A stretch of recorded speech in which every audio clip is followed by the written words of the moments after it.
Bugun sizlar bilan bir chiroyli yashasa bo'ladigan uyda umuman yashab bo'lmaydigan holatga keltiramiz. Qani ketdik. Qo'rqmanglar, bu men yashaydigan uy emas, bu Suhrob akaning uyi, remont qilish kerak ekan. Shuning uchun biz hamma yoq to'g'rilashni boshladik. Bu yerda Suhrob aka yordam beraman deb oldimga kelib, ko'rpalar bitta ko'tarib hammasini to'kib yubordi-yu, ha mayli dedim. Qo'yavering, hammasini o'zim qilaman deb kulib qo'ydim. Aytgancha o'rtoqlar, men sizlar uchun blogerlikni o'rganish bo'yicha bepul darslik tayyorladim. Darslikni Telegram kanalimga tashladim. Agar siz bloger bo'lmoqchi bo'lsangiz, bemalol kanalimga kirib, darslikdan foydalansangiz bo'ladi. Kanalim silkasi profilim shapkasida. Xullas shunaqa qilib ishni qizg'in joylari boshlanib ketdi. Baribir Suhrob aka kelib yordam berdi. Oxirigacha yordam bermadi. Gilamni baribir o'zim ko'tardim, kuchimni ko'rsatib qo'ydimda. Keyin eshikni ochamasam, yana kuchim yetmadi. Baribir Suhrob akani chaqirdim. Bu yoqda bo'lsa, men o'zim uchun stoyka yasadim, chunki telefon qo'ya olmayotgandim. Keyin bo'lsa bir chekkadan pollar buzishni boshladi. O'zi ham bu pol 2 qavat ekan bilmadim. Orada eshik oldik. Keyin bo'lsa men borib aynida o'zim sug'urib oldim. Polda yig'ishimizni qaranglarda mazakaga o'xshab mazza qilib terdik. O'zimcha Suhrob akam boshida eplanmadi hech qaysi ishda deb o'zim maqtamoqchi bo'lib qarasam, hamma ishimda yordam bergan ekan. Valah, o'rtoqlar qaranglar,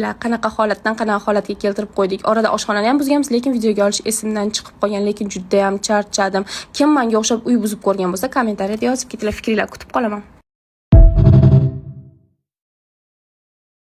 Bugun sizlar bilan bir chiroyli yashasa bo'ladigan uyda umuman yashab bo'lmaydigan holatga keltiramiz. Qani ketdik. Qo'rqmanglar, bu men yashaydigan uy emas, bu Suhrob akaning uyi, remont qilish kerak ekan. Shuning uchun biz hamma yoq to'g'rilashni boshladik. Bu yerda Suhrob aka yordam beraman deb oldimga kelib, ko'rpalar bitta ko'tarib hammasini to'kib yubordi-yu, ha mayli dedim. Qo'yavering, hammasini o'zim qilaman deb kulib qo'ydim. Aytgancha o'rtoqlar, men sizlar uchun blogerlikni o'rganish bo'yicha bepul darslik tayyorladim. Darslikni Telegram kanalimga tashladim. Agar siz bloger bo'lmoqchi bo'lsangiz, bemalol kanalimga kirib, darslikdan foydalansangiz bo'ladi. Kanalim silkasi profilim shapkasida. Xullas shunaqa qilib ishni qizg'in joylari boshlanib ketdi. Baribir Suhrob aka kelib yordam berdi. Oxirigacha yordam bermadi. Gilamni baribir o'zim ko'tardim, kuchimni ko'rsatib qo'ydimda. Keyin eshikni ochamasam, yana kuchim yetmadi. Baribir Suhrob akani chaqirdim. Bu yoqda bo'lsa, men o'zim uchun stoyka yasadim, chunki telefon qo'ya olmayotgandim. Keyin bo'lsa bir chekkadan pollar buzishni boshladi. O'zi ham bu pol 2 qavat ekan bilmadim. Orada eshik oldik. Keyin bo'lsa men borib aynida o'zim sug'urib oldim. Polda yig'ishimizni qaranglarda mazakaga o'xshab mazza qilib terdik. O'zimcha Suhrob akam boshida eplanmadi hech qaysi ishda deb o'zim maqtamoqchi bo'lib qarasam, hamma ishimda yordam bergan ekan. Valah, o'rtoqlar qaranglar,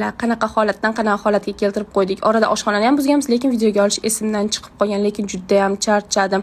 Kim menga o'xshab uy buzib ko'rgan bo'lsa, kommentariyada yozib ketinglar, fikringlar kutib qolaman.